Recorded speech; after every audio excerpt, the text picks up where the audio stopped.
ยังใส่หม้ออู้น้ำเย็นอยู่เนาะเลี้ยงควาย เลี้ยงควาย โอ้ นำกระทงมาแล้วหน้ากาจูเอ็นเด้ น้ำโทมอีกมันเป็นลาย ไม้ เป็น ซอด ไม่ชอดเนาะ ไม่ชอด ผู้สาว หม้อควันกำลังขึ้นยังโชดอยู่บ่ผู้เจ้าช่างกับขั้วเลย ว้า ไปเฮ็ดงานนี่ต้องอาศัยหมู่ไปเอาไปชงบ่ บางทีกันนะบ่าวเฮาที่ขอเฮาไปส่ง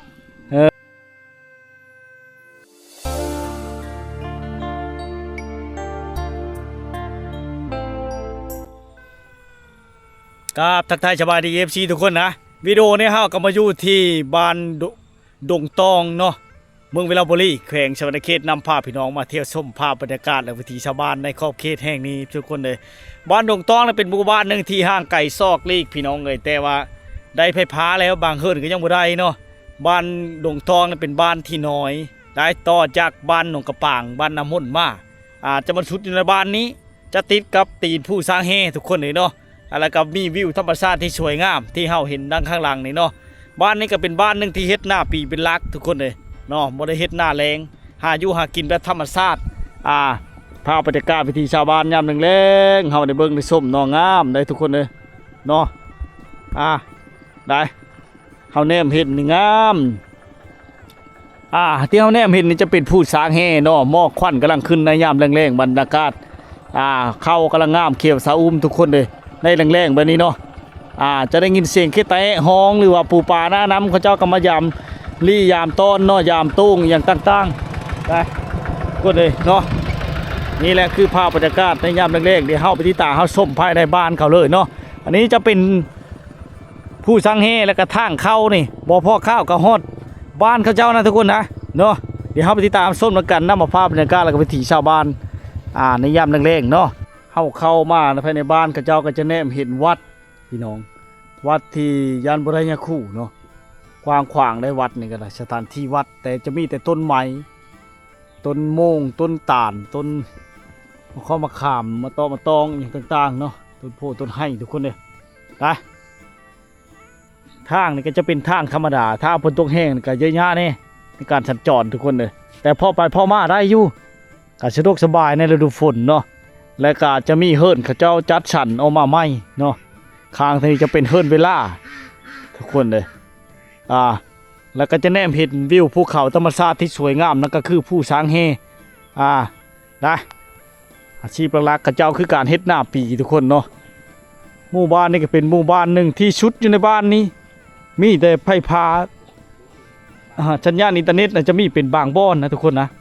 เนาะได้เป็นบรรยากาศที่เงียบสงบเข้ามาแล้วแบบลักษณะอยู่ในโลกมุมโลกหนึ่งทุกคนแบบเมืองบางบดกว่าแม่นเนาะเพราะว่าเจ้าบ่ค่อยมีไผเที่ยวมาไปกายมากกายนะทุกคนนะเพราะมันชุดอยู่ในบ้านนี้ทุกคนเนาะเข้ามาเนี่ยเป็นทางธรรมดาชุดอยู่ในบ้านนี้เลยนะเนาะแต่ว่ามีวัดเลยทุกคนเป็นชนเผ่าผู้ไทยล่างค่าเฮิรนนี่เฮาก็ชื่อจำบ่ได้เลยเฮาจะไปทักถามจากชาวบ้านกับเจ้าเนาะนี่เฮิรนตัวนี้เฮิรนหลังไม้ทุกคนงามได้ข้าเจ้าท่าสีบางงามข้างนี้นี่เนาะทักทายยามค่ำทุกคนเลยบรรยากาศยามนี้ข้าเจ้าเริ่มแล้วให้แล้วหน้าเลยเนาะตะเวนกำลังคอยค่ำทุกคนเลยเนาะนี่แหละคือบรรยากาศเป็นเฮิรนไม้ฉลายลักๆทุกคนเลยเนาะแล้วก็ยังมีเฮิรนสองภาคข้างนี่จะเป็นเฮิรนทางอยู่ว่างกลางเลยพี่น้องทางในบักเยอหนึ่งเนาะมาชมโอมาเกงเยอเนี่ยก็งามๆเนาะกำลังเป็นดกทุกคนเลยเริ่มจะเป็นกลิ่นนะทุกคนนะได้มาบ้านนี้น่าจะบ่มีหานนะทุกคนเนาะนี่จะเป็นเฮิรนดั้งเดิมเก่าแก่แต่เก่านะเป็นแต่หลังคาเสายังเป็นเสาทะใช้ด้วยขวานด้วยพาตะกี้นะบรรยากาศยามแรกๆเนี่ยเขาเจ้ากันย่างมาแต่ให้แต่หน้าแต่หัวแต่โซนเลยทุกคนเลย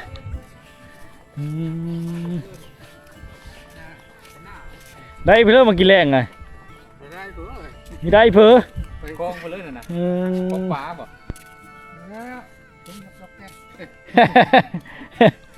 มาได้เพื่อมากินแรงเนาะพี่น้องจะเป็นปั๊มโลดนี่นะ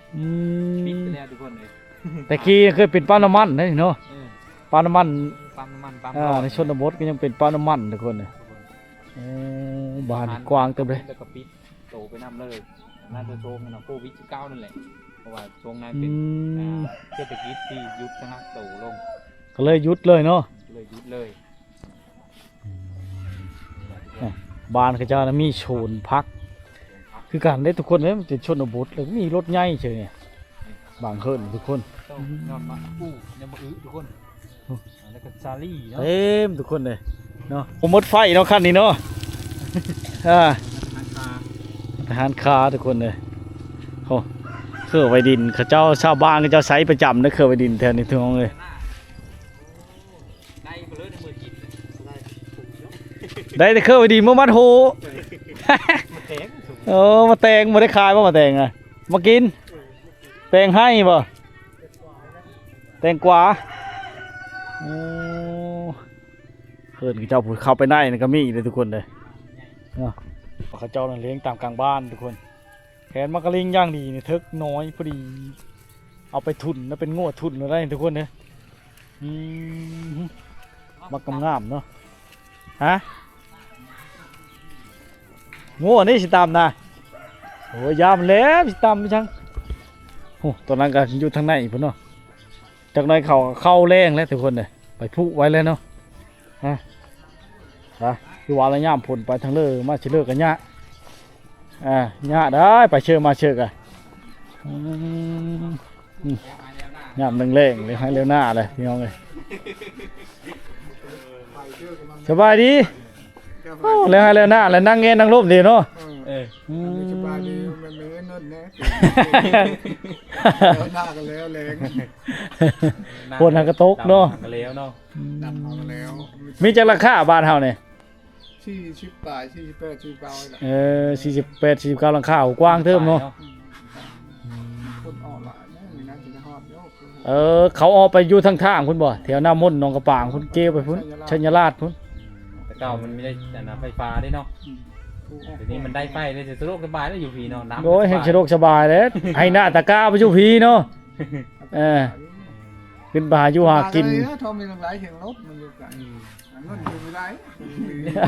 โอ้ยออกไปอยู่นอกคือดีมาแล้วเนาะชาวบ้านได้เชื่อ อยู่เฉลิมคือเดียวมันเลยอยู่นอกอะคันมีไปหาคันมีได้คือเดียว ถ้านั้นอยู่นอนคนพัฒนาหมู่ไปไปแม่ ตอน เลย ย่ำแล้ววันนี้ก็หนาวกับดังไฟกับฟิน นี่แหละพี่น้องเลยเนาะมาถามข้าวกันผู้ไทยเฮ้าไปที่เลิกก็ได้ทุกคนเลยผู้เลิกเคยอยู่บ้านหนองตองเนาะน่าจะบางเทอบ่ได้มาเที่ยวมาชมทั้งคลิปเฮาก็ได้เด้อพี่น้องเด้อคือเห็นเนาะจะเป็นต้นพาวเฮิรนเก้าแก่ก็มีได้นี่นะแล้วก็เฮิรนแบบรุ่นใหม่ก็มีทุกคนเนี่ยเป็นเฮิรนก้อเนาะได้ทุกคนเลยเนี่ยเขาพากันเฮ็ดไปเลยนี่แชร์อยู่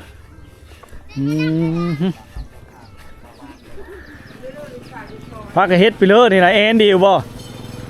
ฮะกินไปเลยน่ะกินมะขามหวานดองไว้บ่มักไว้แล้วให้แล้วหน้าชุดทางเห็นดีวันนี้เนาะช้างนี่นะผู้ชายว่าเลยนะหันข้างคือปิ้งปลาเลย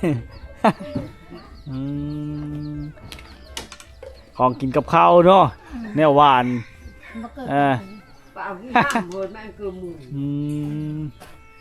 ได้ไปเลิกกี่แรกนี่บ่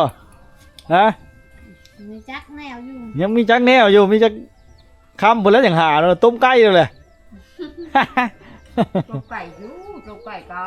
ต้มอยู่กับมือไก่มีพ่อชอบฟังคุยเลย มันมีเชฟเนาะโอ้ลิ้นมักกี้กอมอยู่นี่เว้ยขึ้นฮอดอดีตแล้วเห็นมักกี้กองนี่ทุกคนเลยไปก็เขาเจอหลายนี่เราบรรยากาศในหมู่บ้านเขาเจ้าเงียบสงบเนาะพอเลยอย่ามาเที่ยวมาชมเนี่ยมาดูแรงก็ได้เราดูฝนก็ได้น้ำมีที่โทมทุกคนได้เนาะ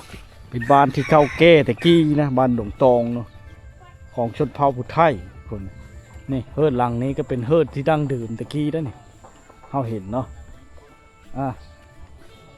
ชั่วลายจะเป็นแต่หลังค่ามันเนาะจะเป็นแต่หลังค่ามันนะทุกคนนะเนาะไปสองปากคางยับลงไปพุ่นก็จะเป็น จะเป็นอันทางเช่นทางลงไปได้ทุกคนเลยเนาะหมู่บ้านที่เงียบสงบนะ47-48หลังคานะหมู่บ้านโบราณไปเลยทุกคนเลยเนาะบ้านนี่เฮิรนหลังไม้ได้นี่ทุกคนเลยเขาเจ้าแอมโดยแบบมีปูนมีอย่างเนาะนะจะแตกต่างกันไปแต่ละมงแต่ละบอนทุกคนเลยเนาะคือว่าอะไรแต่ละบ้านหนทางก็เริ่มเปิ้นแล้วฤดูฝนเข้ามาเนาะได้ทุกคนเลยเฮิรนหลังไม้นี่ทุกคนอันนี้จะเป็นเฮิรนเก่าแก่หลังเก่าเขาเจ้าก็ยังรักษาไว้เนาะจะเห็นการตำหูกเขาเจ้านี่ขอท่าดีเด้อโอ้ยบ่ทันได้เว้าช้ำมันทักทายเลยทุกคน นี่เนาะเขาเจ้าตำหูกนี่ทุกคนหลักๆผู้ไทยเขาต้องมีการตำหูกนะนี่ควายเขาเจ้านี่เลี้ยงต่างกลางบ้านเลยทุกคนเลยสะดวกสบายไปนึงเพื่อเริ่มมีเดินก็ไปอยู่เดินเนาะเพื่อเดินบกว้างก็มาล่ามแถวบ้านนี่ควายเพือกครับทุกคนบรรยากาศย่ำแรงๆเนาะ ไปยอดทุกคนกดกวาดอยู่ลายได้พุ่นนะทั้งพุ่นก็มีนะทุกคนเลยควายดำควายดอนผลก็ยิบมาอีกแล้วนะทุกคนนะเชี่ยวอยู่นะเชี่ยวอยู่แล้วให้แล้วหน้าเราพากันเล่นร่มเดียวเนาะเชี่ยวอยู่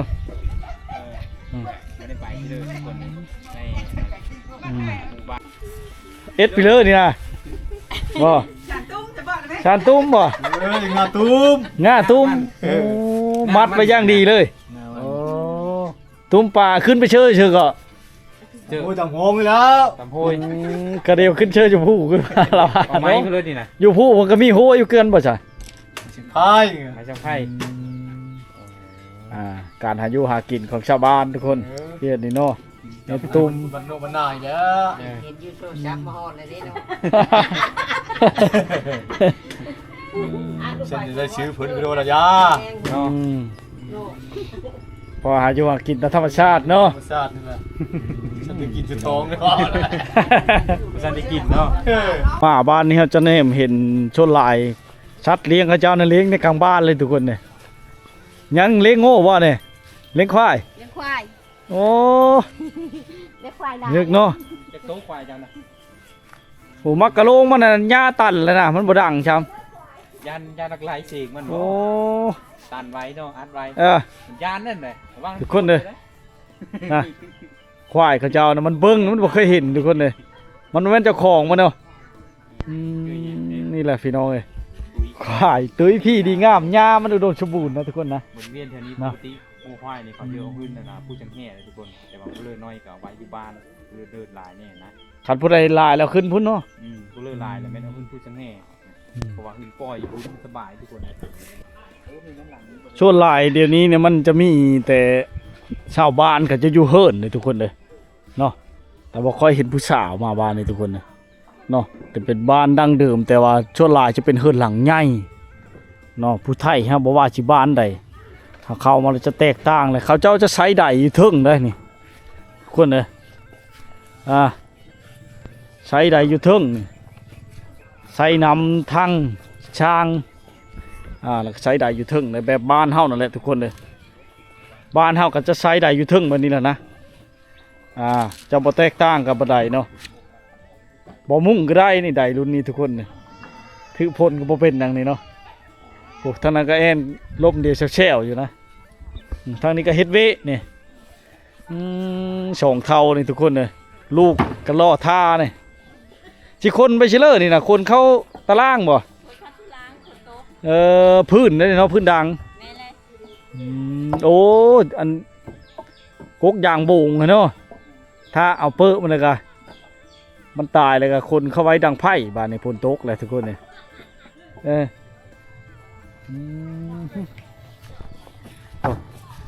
ชาวบ้านเขาเจ้าก็ฟังกันเองกันเชี่ยวจะแล้วให้แล้วหน้าดีเจอ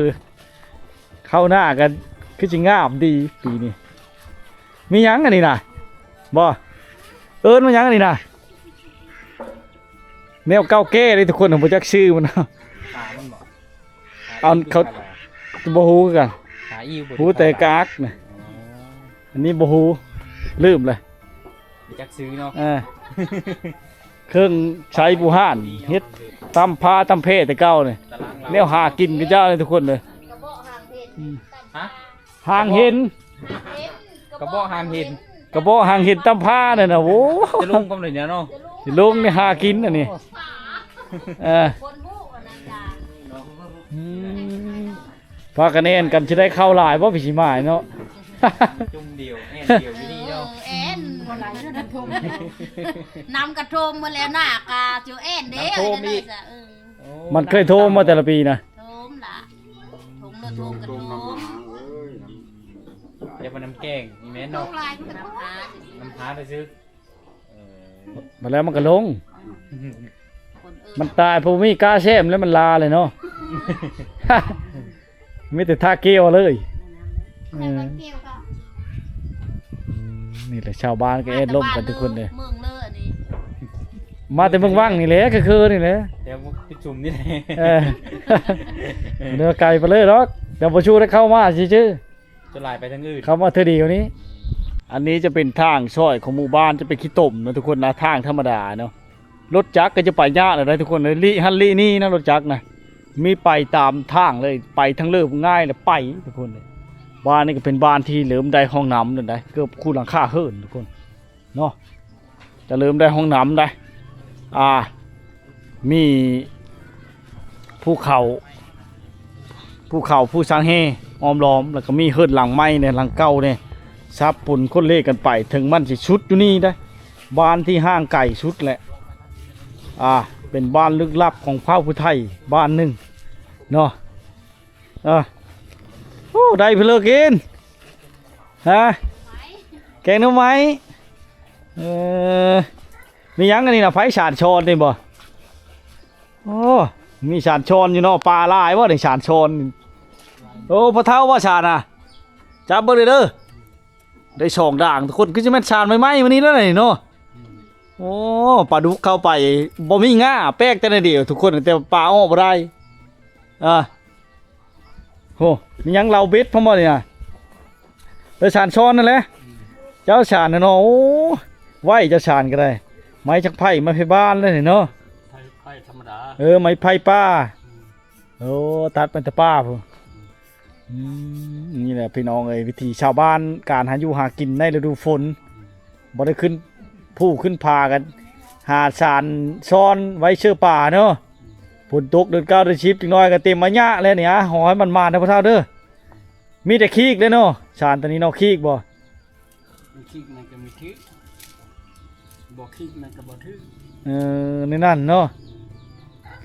เนี่ยแหละก็ต้องได้เชฟตัวนึงอยู่แล้วเนาะเชฟก้นมัน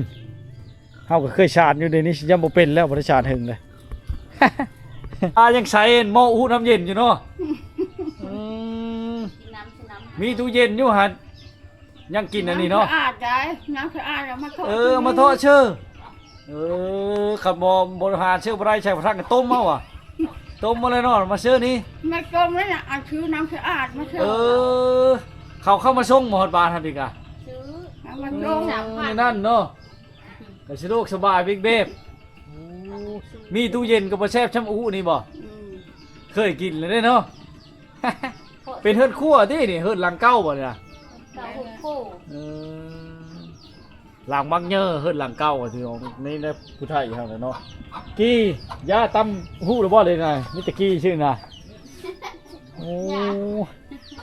เออ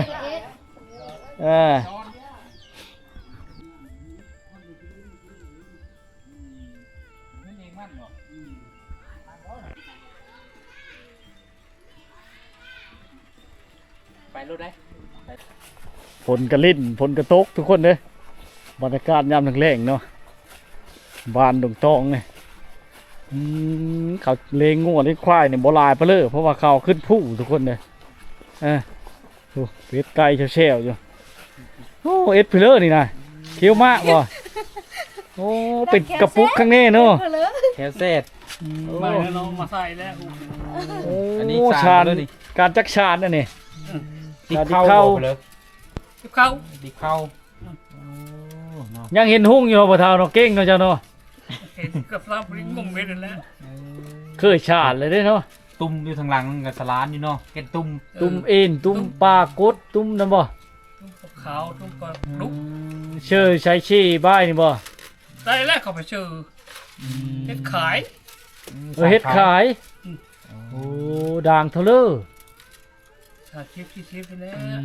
ถ่ายจากบ้านเฮาเนาะ เนี่ยพี่น้องท่านนั้นก็เคี้ยวมะปลาไม่ได้เลยเนาะ ที่เวทเป็นปีว่าเขาซื้อ เคี้ยวมะนะเขาว่าป้าหอมนะเขาว่าแม่นบ่ฮะ หอมตายพอได้ นี่พี่น้องบรรยากาศเนาะพบเจอลายพระเท้าให้แล้วไว้เด้อ แล้ว นี่แหละวิถีชาวบ้านทุกคนเลยเขาจักฉานกันจักฉานเนาะนะผู้ชาวเฮ็ดยังไงฮะได้ช่างกี่แรกนะบ่ฮะ เมฆเขา ได้พี่เลือกกี่แรกนะแกงหน่อไม้อาหารหลักของผู้ไทยครับพี่น้องเลยการไว้ๆเพิ่นก็เอาปลาไปยังกันมอดมันนี่นะพระเท้า เราเนี่ยเป็นฮะ เอาไว้ออยไผ่กับคักได้นี่นะ เราเนี่ยเป็นฮะเขา ดังง่ายเลยนะย่ามนี่นะ ไอ้ทางเชื่อเขาข้อไข่มาละ นี่ละการจักฉานทุกคนเลยโมเมนต์เครื่องจักฉานได้นี่พ่อเท่านี่จักฉาน บัดเล้วให้แล้วหน้าแต่ก็สะดวกสบายวิ่งแบบเนาะพักกันนั่งแอนจุ่มอยู่ ตีงนี่เป็นบ่อนานานังเอ็นเดียวตีงนี่เนาะ แอนเดียว ปีนี้สิได้จักชอบเด้เขาเนาะ ฉันและคนไหน มีหยังกันน่ะต้มเอาบังหน่อไม้โอ้อาหารหลักขึ้นว่าหมอบักเยอะนึงขึ้นว่าข้าวต้มมีช่างได ต้มหน่อไม้บอกคุณน่ะ ไหม หน่อไม้ทุกคนเลยเดี๋ยวเบิ่งก่อนแม่นแท้บ่เนาะ หน่อไม้พึ่งเนาะหน่อไม้ชอด หน่อไม้ชอด ติดหม้อ เอามาที่เฉลยหน่อไม้ชอดนี่นะ มันจะตีนผู้ คือบ่แม่นบ่หน่อไม้ไล่นี่นะหน่อไม้ชอด เจ้า บ่ เคยกินบ้าง หน่อไม้ชอด บ่แม่นบ่หน่อไม้ไล่มองคือมันเป็นลาย ท เป็น อด ไม่ชอดเนาะ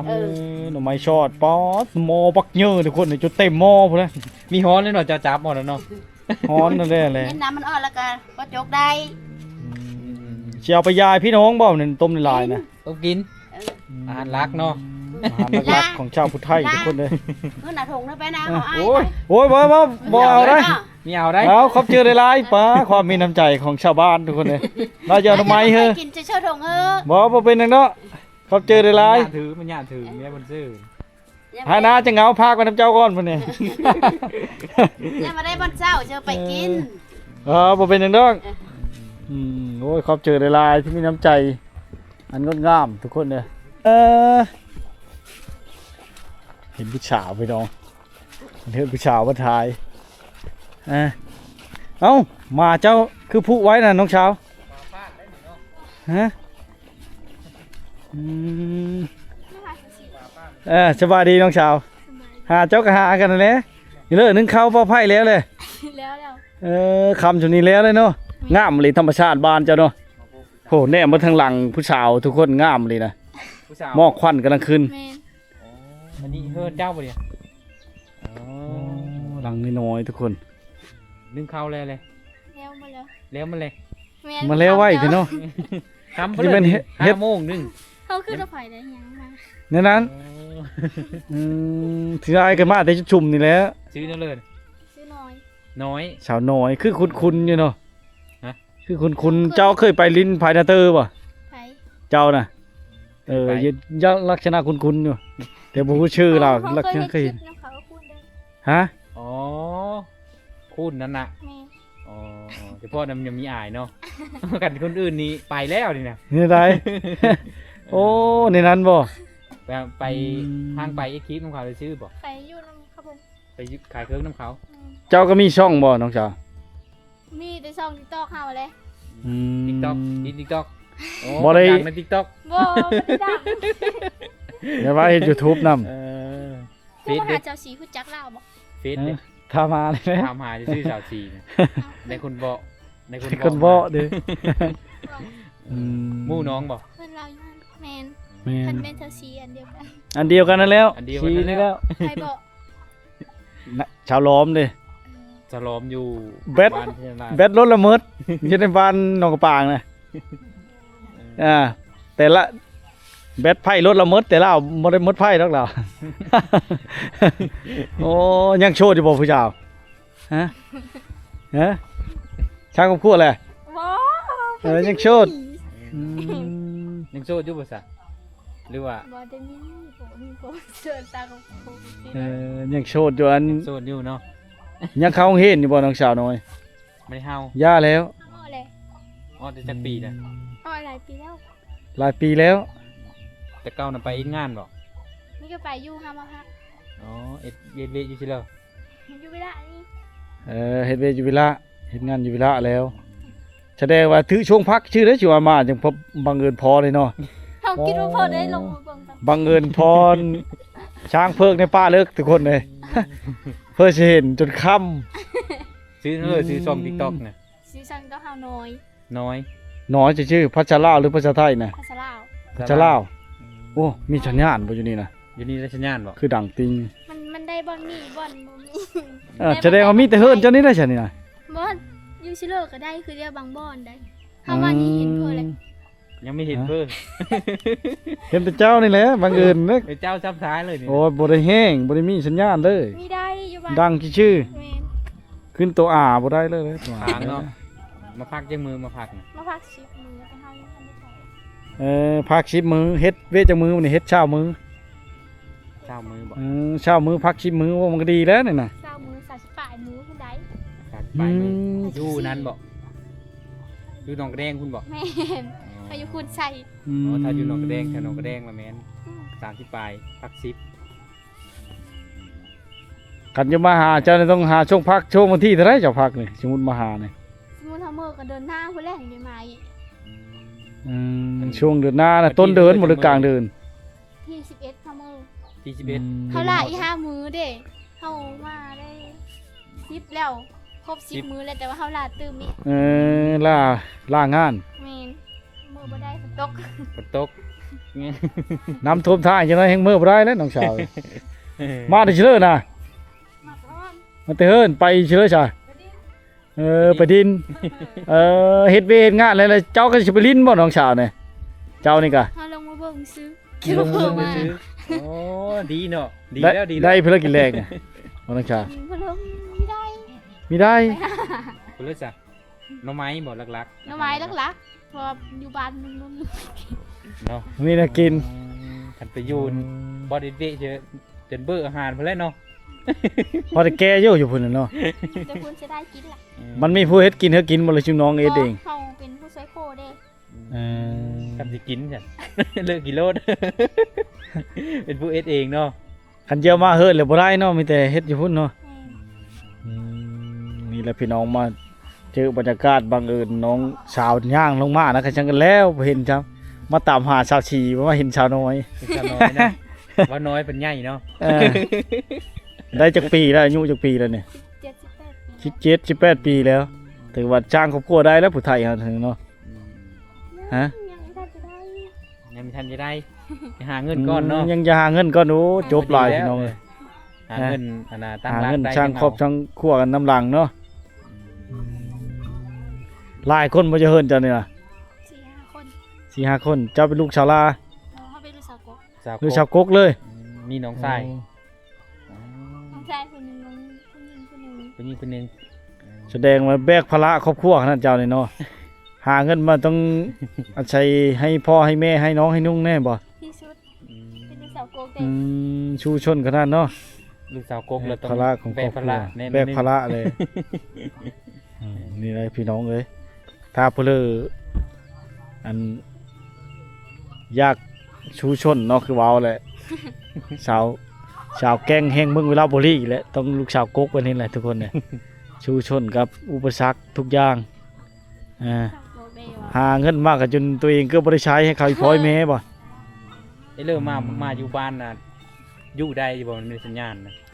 อยู่กันอันนี้แหละมันไม่อยู่มีได้เอาหน้าแล้วได้สัญญาณน่ะ โอ้หน้าน้อง ไปทางได้นาเจ้าน่ะ ไปพูด ไปถึง ขึ้นผู้ แม่น ขึ้นผู้เลยมีโอ้ขึ้น ออกหน้าแล้วได้ ไปเฮ็ดเฮิร์นอยู่บนนั้นคักแล้วเขาว่าน่ะเฮ็ดเฮิร์นอยู่เทึง ตร บ่ งหน้าพุ่นเนาะ เออ ต่อไฟไปอีก บ่ได้ใช้ไฟโซลาร์เซลล์เลยเงินซื้อไฟโซลาร์เซลล์ดีกว่าเนาะ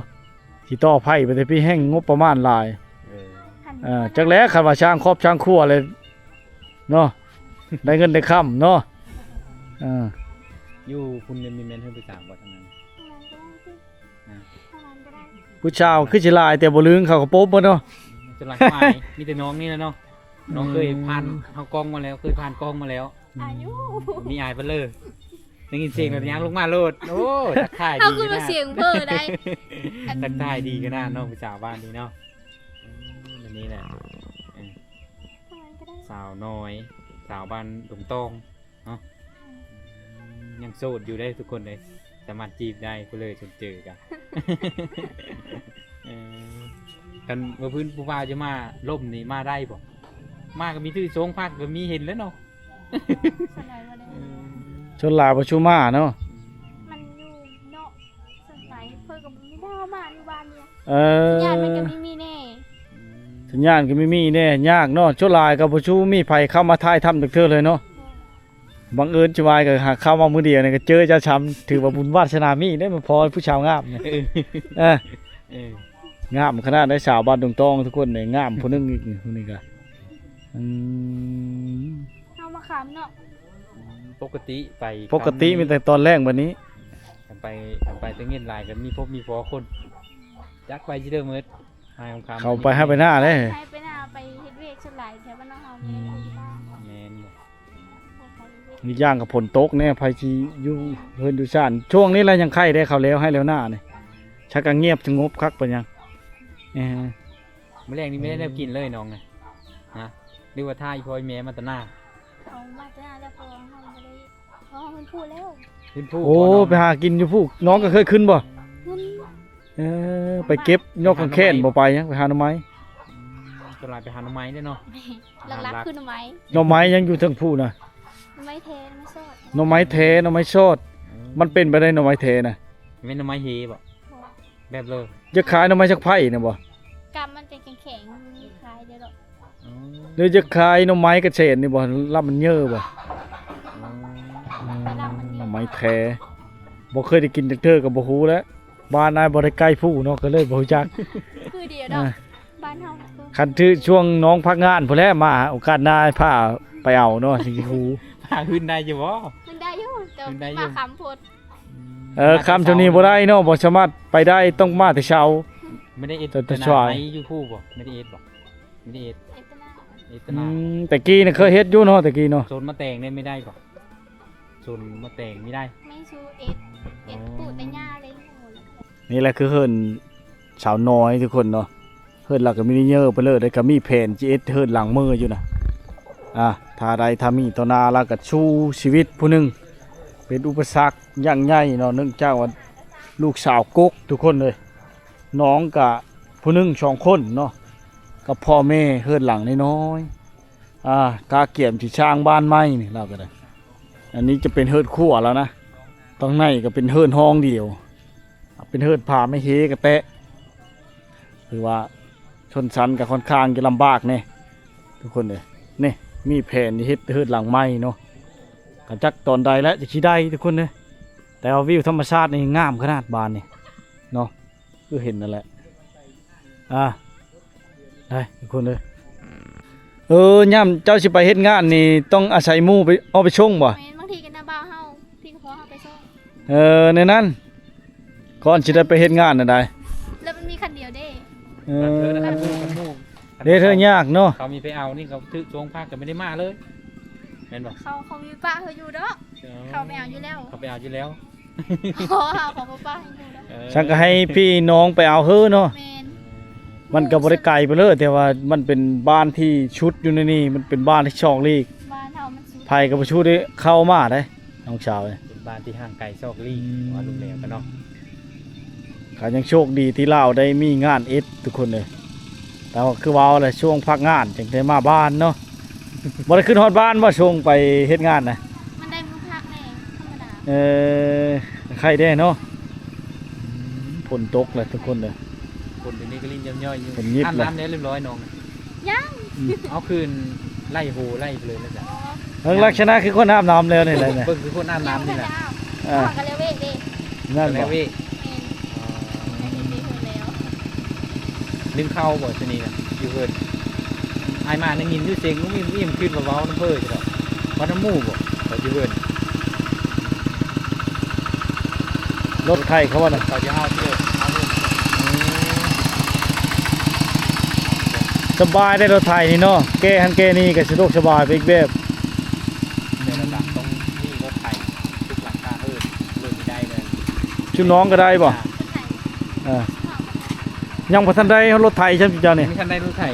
ไม่เลิกแต่บัดนี้นะ อันได้น้ำเขายาเด้ อาศัยเวลาไทยให้ไทยหน้าอะไรอาศัยรถไทยเขาชื่อน้ำมันรถชื่อ แม่นยังมีทันได้หันกระซ่าแม่เฮาหันก็ออก อืม ก็อยู่มันอยู่เพิ่นห้า แม่น แต่กำลังอยู่น้ำปูน้ำยาอยู่โอ้ นะเขาเจอในไลน์น้องชาวที่กันสัมภาษณ์ล่มเนอะฐานะยังโชดอยู่ทุกคนเลยไปการมากาก็มาเยี่ยมยามถามข้าวเพิ่นได้ชื่อชงเพิ่นพักกะวันกลางเดินบ่กลางเดินหน้าก ลางเดือนหน้าเนาะ โชดลายจะเป็นกลางเดินเนาะแต่เธอเนาะ 3-4 มื้อ5มื้อเด้ สาวน้อยพี่น้องทั้งงามทั้งหน้าชงชานมาเบิ่งเลยกับบ่มีฮอดรถไถนารถจักรก็คันเดียวเนาะแบบว่าเที่ยวไปเวกับมันนี่สิเอามื้อบ่ก็บ่ได้อีก ต้องป้าเฮ้ยพ่อแม่สายอยู่ ต้องไปแต่เช้าๆแล้วไปท่าอยู่ในทางเวหั่นบ่ แม่น ฝนตกก็ต้องท่าอยู่หั่นเนาะท่ารถโดยสารมา บางทีกิโล3ทีก็ของคนส่งฮอดบ่เลย แต่ขึ้นชงเดยวนี้พันยามผล ยาม ลำ ฝ บาก นจะส่วนหลายเฮาบ่ได้ขี่เด้อขี่อยู่ศาลเฮา ที่โดยสารเนาะสบายแน่ ขี่โดยสารสบายกว่าแต่ช้าได้แล้วเพื่อสิฮอดเนาะ ใช้เวลา ช้าแต่ว่าปลอดภัยถ้าขี่รถจักรก็ไวแต่ว่าเสี่ยง อืม รถตกคุมเลยเออ ลานจะบ่ในทางหลังไง เนาะ ฮะ หลาน ร้าน ลาน เพิ่นในงาน อ๋อชื่อนั่นได้ล่ะฮะ สาวเลย บ่ ว่าชื่ออะไร ซื้อคำลา ชื่อค่ น้องคำลา ำอีอานา ประมาณ5 ปี 6 ปีเนาะ แม่นน้องเฮาไปดิ้นแล้ว 5-6 ปีก็ง่ายทำน้าสาวแล้วน้าสาวเอาโพก้อนเอานั่นเลยก็พบเจอหลายๆที่เคยสัมภาษณ์อารมณ์ มื้อหน้าสิถ้าได้โอกาสมากสิมาแวะมายามมื้อหาซื้อไก่มาต้มเนาะ เพิ่นผู้สาวทุกคนเลย คุณเล่นเนอถือชงจะพักคุณเล่นเนอ พี่สิเบ็ด5มื้อเด้ จีเบสมือจีเบสเดินหน้า เดือนนี้ละ เดือนนี้ คือมันน่ะมื้อนี้เฮามื้อแต่ว่าเฮาลาอีก ล่าอีล่าได้เนาะมีสบายทางคดีบ่ ลาป่วยยังเฮาเจ็บแอวยังทันได้ดี เจ๊แมว บ่สบาย โตก่อนเด้อ เช่น ปวด นะ มาก ขอบใจหลายให้หายดีไว้น้องชาวเอ้ยเดี๋ยวก็ชูต่อไปเด้อเป็นกำลังเจอให้